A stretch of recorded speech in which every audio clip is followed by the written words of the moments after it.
Shalom, haleluya. Senang sekali menjumpai semua kasih Tuhan. Pendeta Samuel Kusuma, selamat hari Minggu, selamat beribadah di Gereja Bethany Favor of God. Kita baru saja memperingati kemerdekaan Republik Indonesia, negara tercinta kita, 17 Agustus kemarin, tahun 2021, ke-76 tahun Dirgahayu Republik Indonesia. Merdeka. Kasih Tuhan, saya percaya di hari kemerdekaan, kemarin kita menikmati 76 tahun kemerdekaan. Dan mengisi kemerdekaan perlu bayar harga, perlu sungguh-sungguh komitmen sebagai sebuah bangsa. Demikian juga dengan firman Tuhan dalam Galatia pasal yang kelima ayat yang ke-13. Saudara-saudara, memang kamu telah dipanggil untuk merdeka. Tapi janganlah kamu menggunakan kemerdekaan itu sebagai kesempatan kehidupan dalam dosa, melainkan layanilah seorang yang lain oleh kasih. Amin. Yang berbahagia dalam mendengar firman Tuhan, menyimpan dalam hatinya, ibarat kami pelaku firman Tuhan. Saudara dikasih Tuhan, kita ini telah dimerdekakan oleh Yesus Kristus dari kutuk dosa, kutuk maut, kutuk sakit penyakit, kutuk kemiskinan, dan kutuk kegagalan. Tuhan mengangkat kita, Yesus menyelesaikan di kayu salib. Dia memberikan karena kasih-Nya, dan kita membayar lulus dengan darah Yesus, kita dimerdekakan oleh Dia.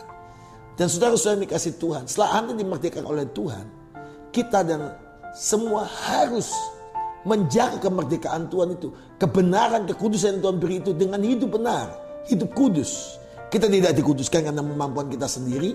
Karena Roma 3 ayat 23 berkata, karena semua orang telah berbuat dosa dan hilang kemuliaan Allah. Roma 6 ayat 23 juga berkata, upah dosa adalah maut, dan kasih karunia Allah adalah hidup yang kekal.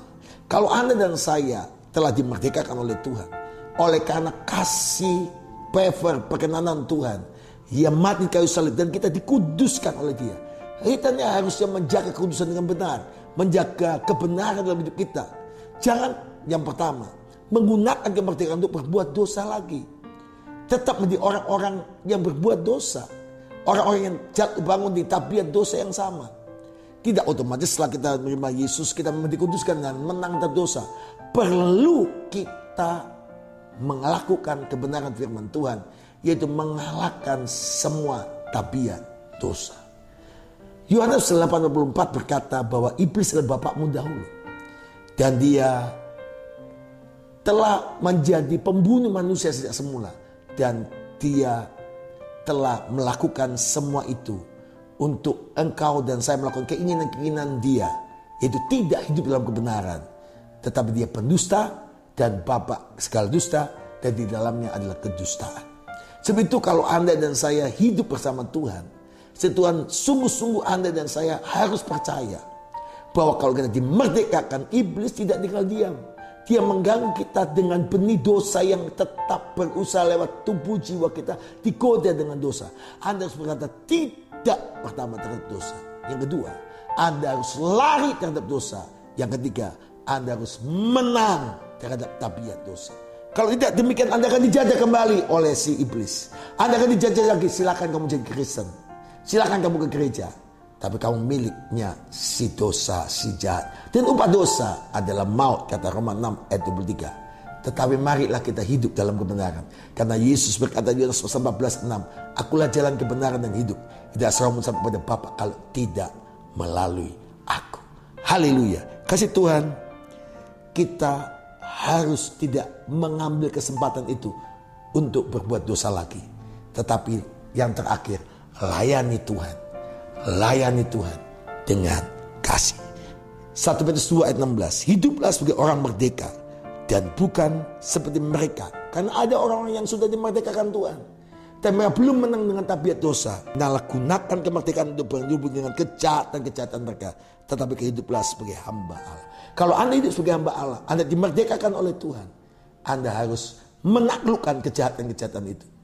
Ada orang berkata, Pak, dia pelayanan, tapi masih menipu orang.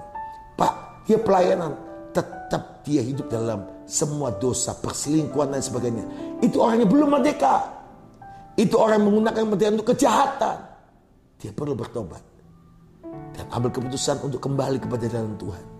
Dan berkata, Tuhan, saya udah capek hidup seperti ini. Saya mau kembali pada Tuhan dan mengharisi kemerdekaan Tuhan ini dengan hidup benar, hidup kudus, dan melakukan firman Tuhan menjadi hamba Allah.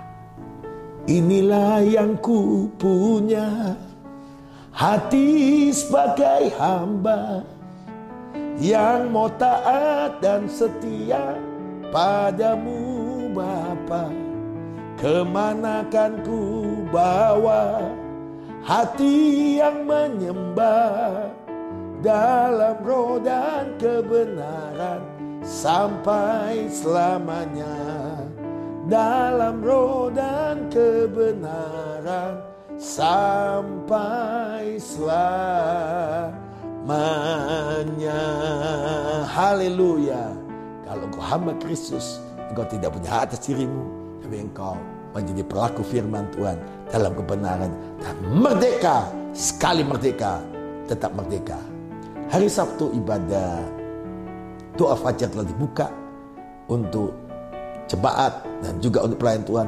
Setelah banyak yang hadir pada tanggal 21 Agustus kemarin hari Sabtu, dan saya mengundang kehadiran Anda untuk ambil bagian di doa fajar kemenangan. Anda tetap bisa mengikuti secara live streaming di rumah masing-masing. Saya percaya ada sukacita yang luar biasa. Dan di hari Minggu tanggal 29 kita sudah membuka juga, sudah mulai tanggal 22 ibadah. Tanggal 29 kita akan membuka ibadah, dan kita akan memulai ibadah dengan ibadah 3 kali ibadah. Tanggal 29 yaitu jam 8 di gereja, jam 9.30 di gereja yang ada di Living Plaza lantai 3 di Bethany Hall, dan yang ketiga jam 5 sore ada di gedung gereja Bethany Road. Tuhan seperti Anda semua, selamat ulang tahun sampai kemenangan. Di orang yang sekali merdeka tetap merdeka. Tuhan seperti Anda semua. Shalom, haleluya.